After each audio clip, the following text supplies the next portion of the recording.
এসে বড়বাবু দিল, বলে দিল যে চলে যাও ফের আরেকবার। এইভাবে ভাইপোকে খালি মারছে আর মারছে, মারছে আর মারছে। হ্যাঁ, আমার ভাইপো যখন কাঁদছে, আমার ভাইপো এইভাবে কাঁদছে, স্যার আমার এক্ষুনি একটা কিডনি কেটে নাও, স্যার আমি তোমার পায়ে ধরেছি, এক্ষুনি আমার একটা কিডনি কেটে নাও। স্যার আমি, আমার কাছে নেই সোনা, আমার টাকা নিই, আমি নিয়ে নিই, স্যার আমার একটা কিডনি কেটে নাও, আমি এক্ষুনি কিডনি দিয়ে দেবো, স্যার আমাকে ছেড়ে দিন, আমাকে আর মারবেন না, আমাকে আর মারবেন না।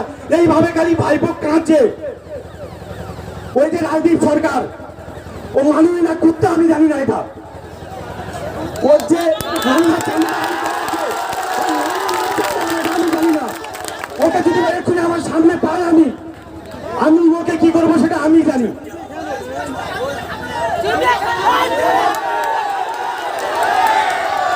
এইভাবে যখন দিনভর মারছে, এইভাবে আমার ভাই বোনকে 4 বার রাজি করিয়েছে যে তুই কোথায় রেখেছিস বল।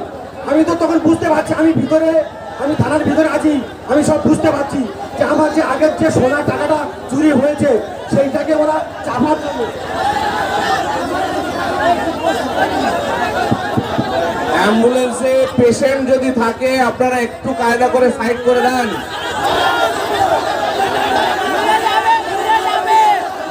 আমি শুনি সবাই চিল্লাবেন না। এত অ্যাম্বুলেন্স কোথায় ছিল আজকে? পেশেন্ট থাকে অ্যাম্বুলেন্সের ভেতরে, ভলেন্টিয়ারদের বলবো একটু ফাঁকা করে জায়গা করে দেন, অত আমারও হলে হবে না। এরপরে যখন ওখান থেকে আসবে সামনে প্রথমে আটকাতে হবে, আপনারা প্রথমে আটকালেন না কেন? পেশেন্ট থাকে যদি একটু দয়া করে বার করে দেন। ভাই বিকল্প যদি অ্যাম্বুলেন্স ওনাদের কাছে আবেদন, বিকল্প রাস্তা আছে, আপনারা জোর করে এই রাস্তা আসবেন না, আপনারা বিকল্প রাস্তা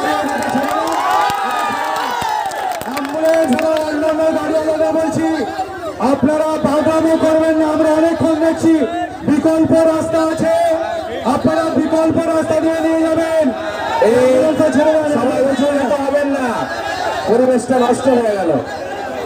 যারা ভলেন্টিয়ার্স আছে তাদের কাছে অনুরোধ করব, পেশেন্ট আছে সেহেতু ঢুকিয়ে ফেলেছে, আপনারা বার করে দেন। দাদা মাথা খারাপ করবে, একটুখানি কষ্ট করে বার করে দেন।